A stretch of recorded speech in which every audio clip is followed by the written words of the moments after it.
Good afternoon, everyone. Thank you very much for coming to this session on permissions.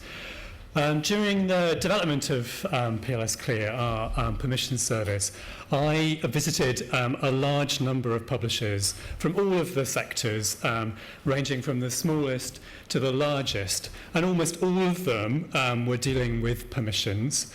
But it's fair to say that almost all of them regard permissions as frustrating and bothersome. And I was particularly alarmed by one who said, "I hate permissions." So it was quite a revelation for me to go to Basingstoke to visit Clare and Ruth about a year ago, because they were genuinely enthusiastic about permissions and the potential to improve that area of the publishing business. And just as an aside, actually, we've been running permissions workshops with them recently, and a few of the delegates, in fact, described those sessions as fun. So I think in the context, that's quite an achievement. So the work that they've done at Palgrave demonstrates, I think, the potential for permissions. So with the systems that they've introduced, they have transformed the permissions business there. I think you said that you managed to increase revenues by around about 50%, and also decrease costs by a similar percentage. So that's quite a substantial change. And I think, therefore, I'm going to hand over to them to give you an insider's view on the question that we've raised, the rather convoluted question we've raised here about whether permissions are fit for purpose. They're going to spend 20 minutes. Well, actually, Ruth says they're going to spend 18 minutes talking about the subject. I'm then going to spend 10 minutes talking about PlsClear and the developments that we've achieved since the last open meeting, and then we'll have 10 minutes or so for questions and discussion. So, over to you.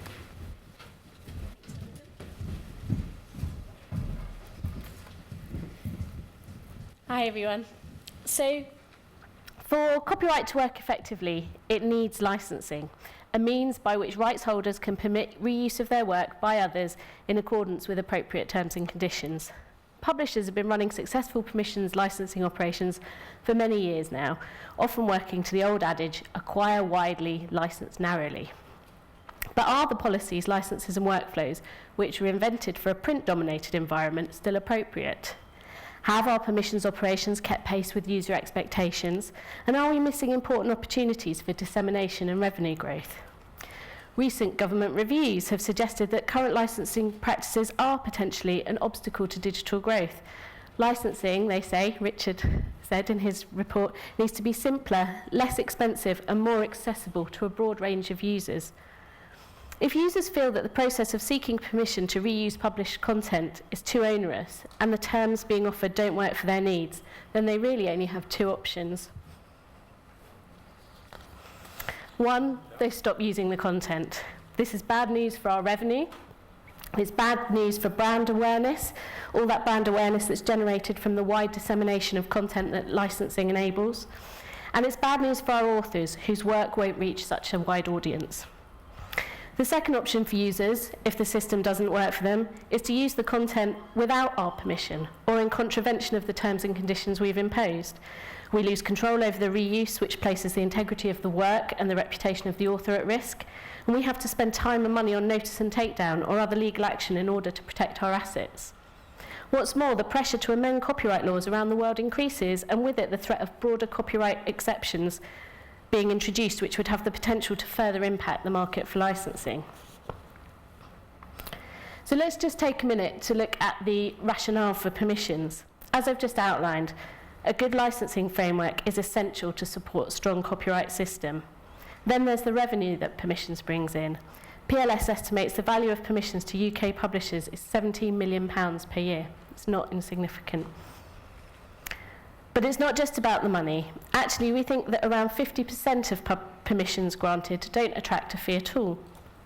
Critically, however, the permissions process enables the rights holder to approve a request and to apply terms and conditions which both ensure the integrity of the content and help to mitigate any impact on primary sales when content's reused, regardless of whether a fee is levied at all. Given the importance of permissions to our business and the intellectual property regime on which we as an industry depend, we have to make sure it works. So today we want to look at whether permissions licensing is working from a practical point of view, both for those requesting use and for rights holders. So are current permissions licensing practices working for requesters? Many requesters are getting the rights they need and in a timely manner, but the picture is mixed between sectors and individual publishers. We have heard that some requesters target particular publishers when given a choice of resources if they know they're going to get a quicker response. Professional rights clearers understand what information they need to supply and how to negotiate the rights they need. But for the uninitiated, especially for authors, it is harder. We have some clips from interviews we carried out with some publishing staff who deal day to day with clearing permissions. Oops. So, Alita and Nikki are development editors for textbooks. Yeah. If you just get a specific right now, you might think for the moment that is all right, but you don't know what's around the corner. And do we really want to every 2 or 3 years go through an exercise of re-clearing all permissions to satisfy all requirements? So you try to make it as wide as possible, not to infringe upon somebody's rights or anything, but just to make it administratively more manageable for you and the author. And given that publishing is changing so rapidly now, it's very difficult to predict what formats we're going to be publishing and how that's going to affect our ways of working. So permissions is an added kind of complication in that.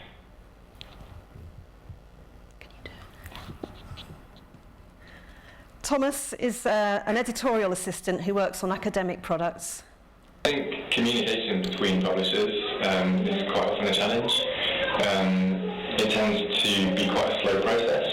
So even if you're communicating by phone rather than email, it's quite difficult sometimes to get a quick response out of someone. How long do you think you have to wait typically for a response?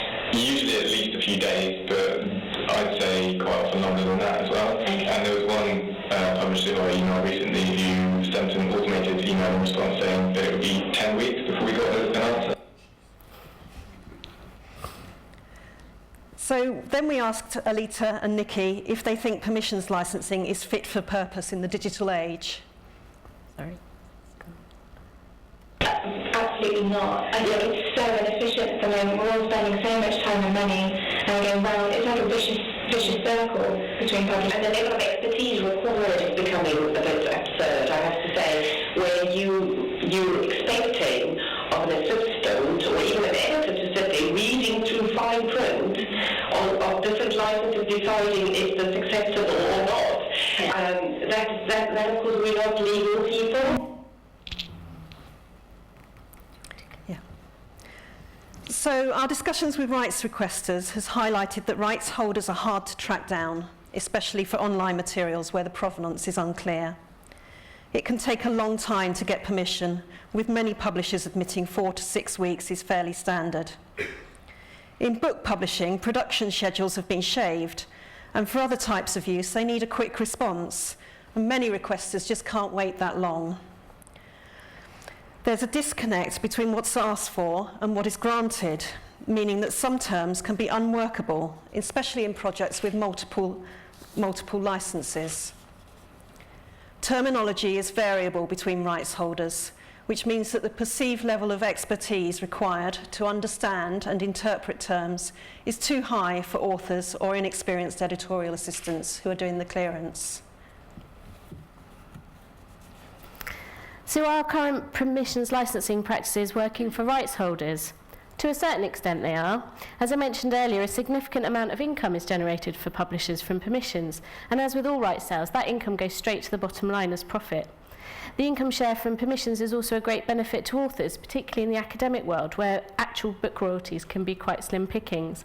I remember my pleasure in licensing material from one of my university lecturers' works for a few hundred pounds, and imagining him dining out on that payment. Well-resourced permissions staff have been able to streamline their processes, set up efficient systems to manage request volumes, and are effective also in collecting payments and ensuring licenses are complied with. So you could say that current practices are working for some rights holders, but there are still issues. We interviewed some publishing staff from a range of publishing sectors and asked, what are your most significant pain points in the permissions licensing process? And here are some of the things they said.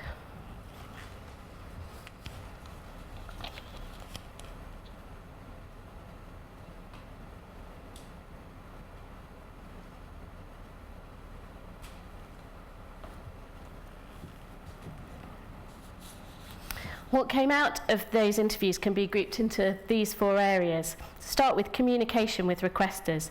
There can be lots of back and forth between requester and rights holder, perhaps due to incomplete or incorrect information and the need to explain terms and conditions. Systems and processes. Many permissions people are just managing permissions with their email inbox or perhaps a few spreadsheets. They struggle to keep up with the volume of requests, and when those requests are all at different stages of the licensing process, they become even harder to manage effectively. There is a lot of rekeying or cutting and pasting of data between emails, spreadsheets and licenses. There's actually quite a lack of support for permissions teams. If permission staff had more support in terms of having enough people to manage the volume of requests or having access to effective systems to help manage the permissions business, I think it would be a significant help. A lack of support is felt in other ways too. The rest of the business has a tendency to overlook the important role that permission staff perform. Senior managers don't often provide strategic direction or assistance with policy setting for permissions, and there is little training. This lack of support can have quite a demotivating effect on permission staff. At the recent permissions training courses we ran, we asked delegates to sum up how they felt about permissions in one word, and the answers were quite revealing: frustrating, time-consuming, relentless, confusing. For an industry that relies so heavily on its intellectual property, I do think that it's surprising that senior managers have such little involvement in the protection and management of that IP, often delegating responsibility for licensing to junior or non-specialist staff without appropriate training or direction.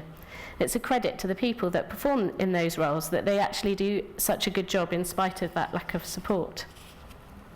And then we come on to data. It's not easy for permission staff to easily ascertain what rights are available in order to determine whether they can grant a permissions license at all. Many publishers don't know what rights they have, or if they do, the information about the rights they have is not easily accessible.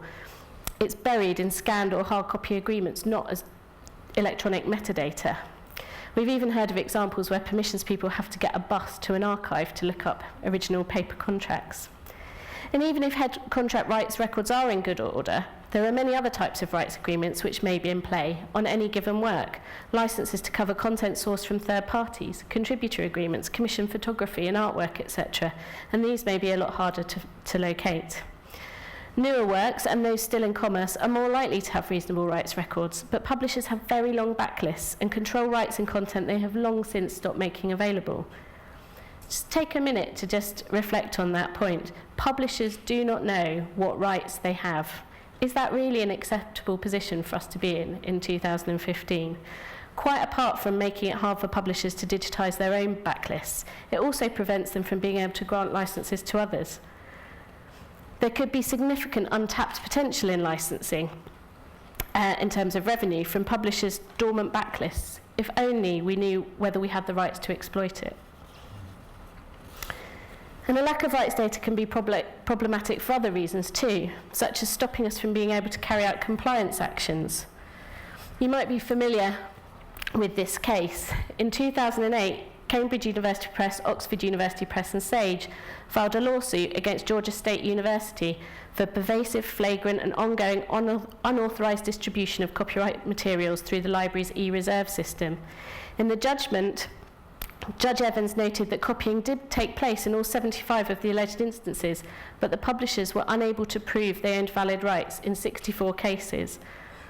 The publishers could not prove they had the rights and as a result were unable to defend their intellectual property. And that experience would be very similar for many other publishers.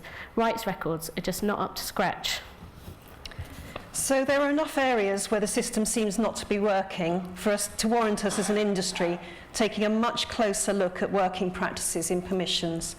And there are 3 key areas where we believe improvements can be made relatively easily. So what can we do to improve the requester's experience of rights and permissions clearance? Start thinking about permissions requesters as customers. At the moment, they tend to be considered as an irritation and are treated differently from other customers. We just don't listen to them. Talk to people in your own organisation who are responsible for seeking permission. What is their experience as permission customers? What insights can they offer you? Do you know what sort of people are asking for permission to use your content? Do you know why they ask for the rights that they do? And do you understand their business models? What is your current permissions response time? Would you wait 4 to 6 weeks for something you need these days? How does your permissions response time compare to that of colleagues in your sales department when they're getting orders coming in? What is the customer journey like? How do they find you? Do they know what information to provide?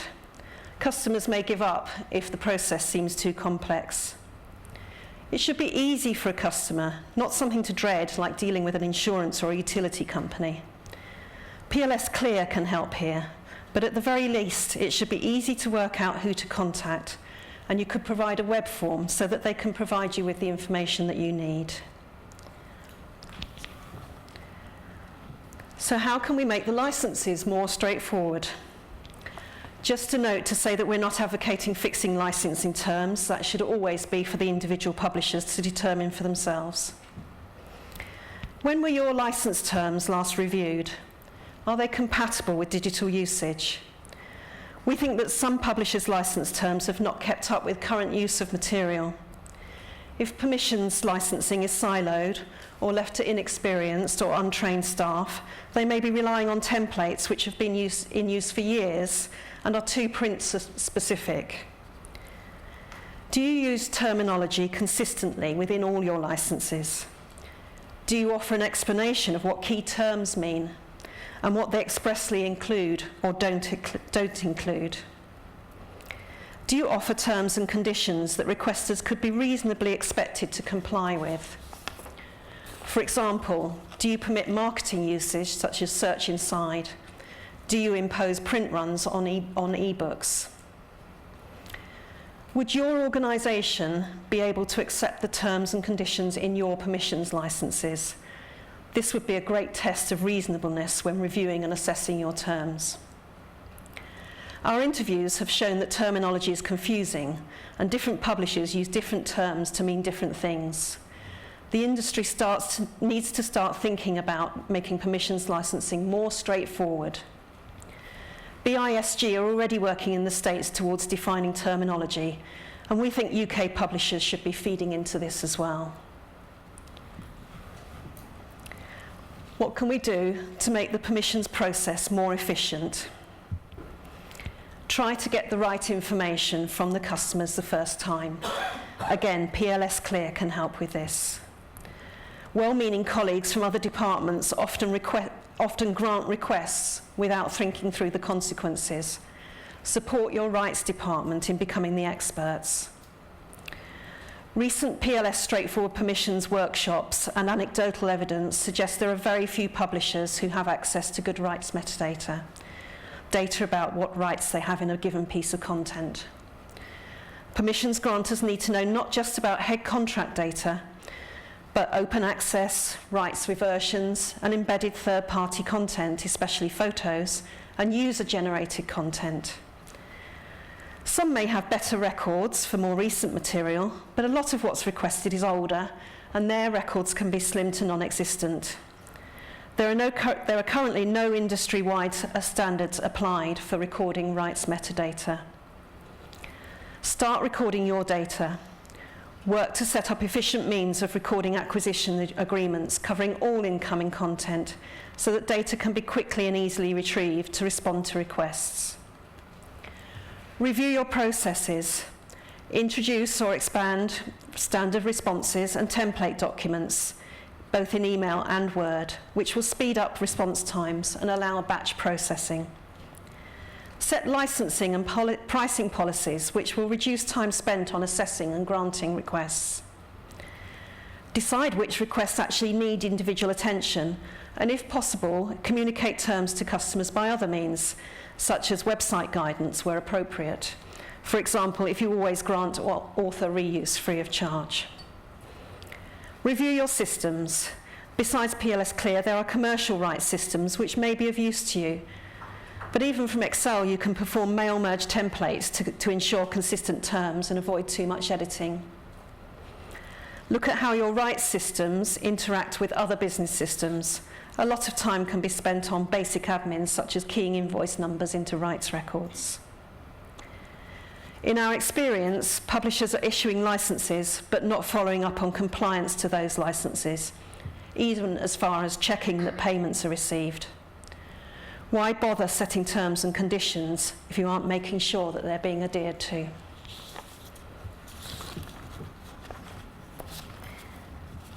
So, just to conclude our little section, are publishers' permissions practices fit for purpose in the digital age? I think the conclusion we have to draw is not yet. Our industry depends on copyright, but our commitment to it is fairly one-sided. We embrace it so far as it enables us to produce our own content, but when it comes to licensing the reuse of that content to others, we're much less enthusiastic. It can be a difficult and frustrating experience for both our customers and the people within our own organisations tasked with granting permissions licenses. There are some practical things we can do as publishers to address these issues, as Ruth just said, in the short term, as well as some larger issues we need to confront as an industry. And the investments that PLS are making in this area will certainly support publishers through this process. If we really want to grow our licensing businesses, protect our assets, and prove to future policymakers that copyright is working, then we all have to up our game. We have to start acknowledging the issues and invest in putting in place simple and straightforward permissions licensing practices that really are fit for purpose in the digital age. Hand over to Jonathan. Okay, thank you very much, Clare.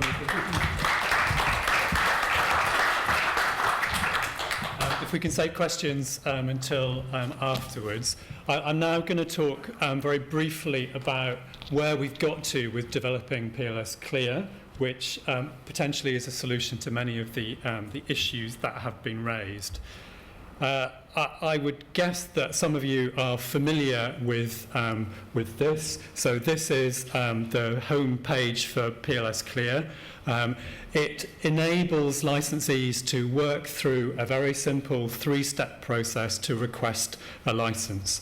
They can access the service through the home page, or also increasingly publishers are embedding the search box for PlsClear on their copyright or their contacts pages, or are simply putting links to the service on contact pages, catalogue pages, and so forth. So there are a number of ways that licensees can start to use the system.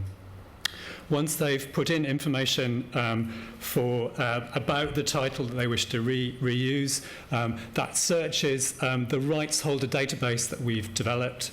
And this has proven to be a particularly effective rights holder database. So 9 times out of 10, when it's used, the potential licensee is able to find the current rights holder. Obviously, there are some problematic areas. We have a help desk. Actually, that's Rachel, who's standing at the back, and she will help. She has helped out and has received very good feedback from the people that she's helped.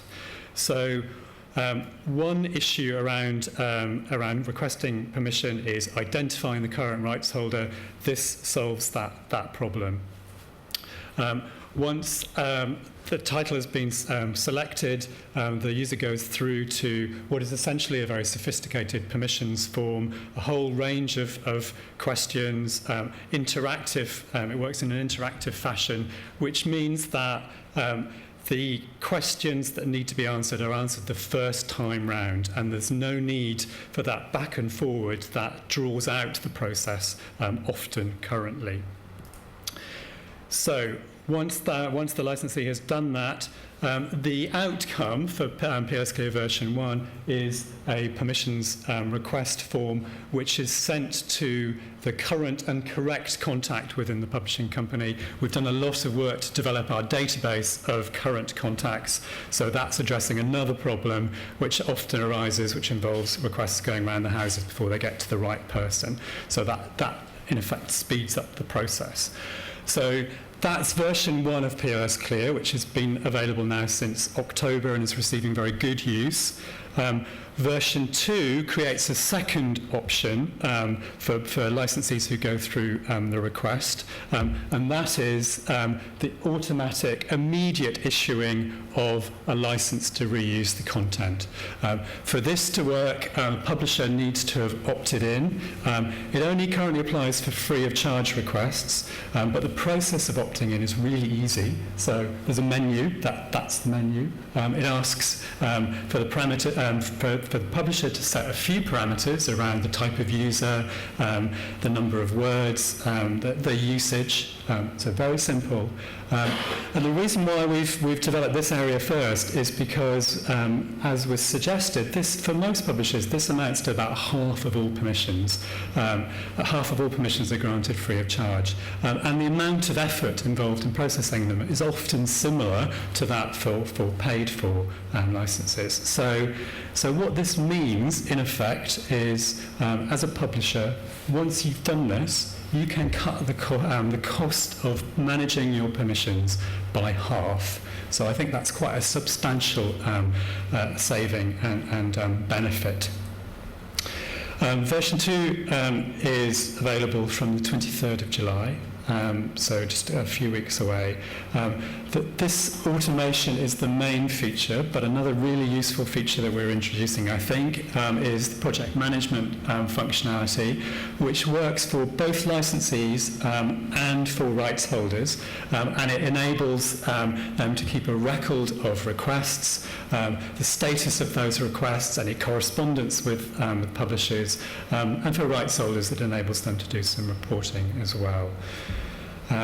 So that's version 2.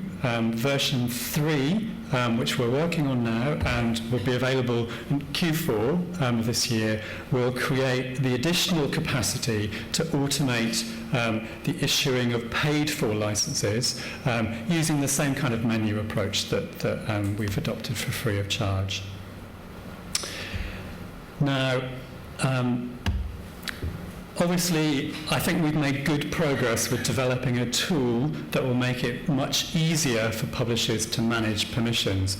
But actually, the feedback that we've had is that we'd like more help, actually. And so as a consequence of that, we're developing a number of related support services. So if you're a publisher and you just can't be doing with permissions, then you can outsource them to us and we will manage them from end to end. If you need consultancy about how best to manage systems setup, training staff and so forth, again, we can do that as well. Clare and Ruth managed the training sessions that they're running. So we ran 2 of those earlier on this year. They proved to be very successful. They sold out, in fact. So we're doing 2 more in Q3 and Q4 of this year. We're also planning a more advanced workshop to look at how best practice can further be developed. And related to that, we think that producing a manual that publishers can use to improve best practice would also be useful. So we're going to adopt a collaborative approach to authoring that. As you can see, the pages are currently blank, but we're going to move on from that. Now, when PlsClear was originally envisaged, the idea was that we were going to create a rights platform. And what that means is that we were going to use it for a variety of different applications. So the PlsClear version that I've shown you is one, the first one.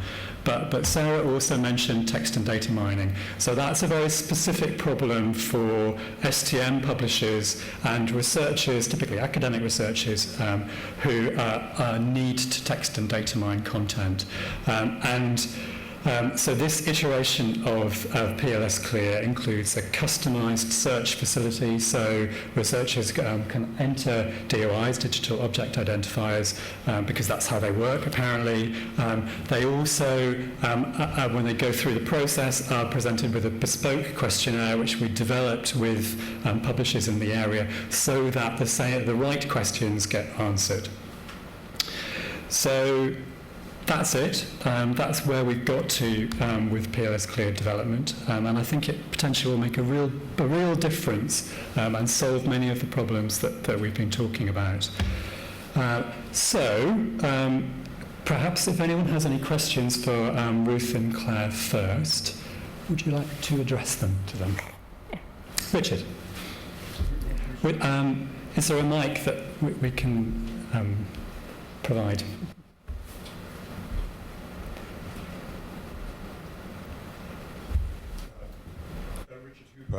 Chairman of the Copyright Hub. I mean, this is music to my ears. I mean, Ruth and Clare just took me back to 2012 when Ros Lynch and I spent our time trying to understand what the problems were. I love your use of the term permissions licensing.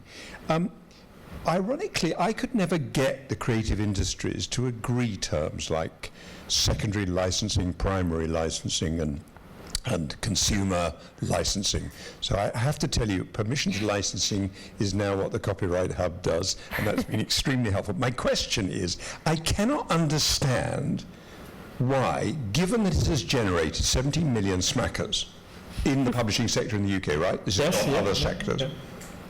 Why there is any problem with persuading senior management to get more dosh? I just don't get it. What is it? Is it that the permissions people, I don't know. I mean, it just doesn't make sense to me. Wish we knew the answer, really. Does anyone else know the answer? I mean, publishers in the audience should. Anyway. I think there's quite a lot of permissions is really below the radar in most publishing houses, often even in terms of geographically where they're situated in the building. They're in the basement or they're out of the way. There are people who've been doing an excellent job for 20, 30 years, but they do it very quietly, and they bring in the revenue, but it gets in publishers' kind of accounts. It's just in with the rest of sub-licensing revenue, doesn't get pulled out. People aren't shouting about what they're doing. So I think there is a kind of reputational problem within permissions departments, and actually in our training course we encourage everyone to go back to their offices and start shouting. I don't want to hog the microphone, but just one little story from the music industry. Ros and I were with a very senior executive of a record label, and we were talking about this, and he said to us, 15 or 20 people ring up every week to get permission to put music on their wedding videos. And we immediately sort of snapped to attention, said, well, presumably there are hundreds of people every week doing wedding videos, and it was below the radar. Yeah, you're right. Yeah, and the same applies for poetry as well. So I think there's a real issue with licensing poetry in those kind of public performances too. Okay. Does anyone else have any other questions? Oh, James. As the builder of rights systems, I had a question probably for that side of the room about the backlists. If there was kind of money in it, gold in them their hills, wouldn't have people got the rights data sorted by now? Well, again, one would hope so, but actually, from years back, it wasn't considered as an important thing to do, and the data wasn't collected at that particular time. And lots of publishers are trying to mine their backlists now and trying to search out the rights by going back through old contracts and searching files and looking for permissions documents and that sort of thing. Again, there has to be some kind of incentive from the more senior members of the organisations to realise that actually there could be some commercial imperative to do this. Quite apart from the permissions licensing, there's a lot of content that could be used in different ways, repurposed. So. Okay, another question from the back. Hello, it's not a question, it's more of a plug. For any STM publishers, we have a specific STM permissions group where we're looking, Sylvia's from PlsClear is in it as well. We've got lots of other publishers, Emerald, Wiley, OUP, Nature, and basically we're talking about best practice in permissions and trying to be consistent and look from the customer's point of view. So if anyone is interested in joining, you have to be an STM publisher, and you're very welcome. We've met 3 times so far, and we're meeting at the Frankfurt Book Fair next, so you're very welcome. Thank you. Put our Get in names on touch the with- list. And actually on that subject, I didn't mention PlsClear version 2.1, which we intend to include the STM permissions agreement as part of free of charge. So we'll come and talk to you about that. Any other questions or observations for us? Jonathan, we mentioned the suggestions box. Oh, yes. What do you want to... Oh, yeah, just at the back of the room there's a blue box with some coloured pieces of paper next to it. And really we just want to encourage all of you to think about what we could do collectively to help improve the permissions licensing practices. So if you have any good ideas or things that have been concerning you for a long time, you just want to jot them down and post them in the suggestions box. Equally, any suggestions you might have for developments in PlsClear or things that PLS could do to help support you in the permissions area, then stick them in the box at the back. And the good news is that we've got 10 minutes before the next session, so there's plenty of time to think about it. Okay, so thank you very much for listening.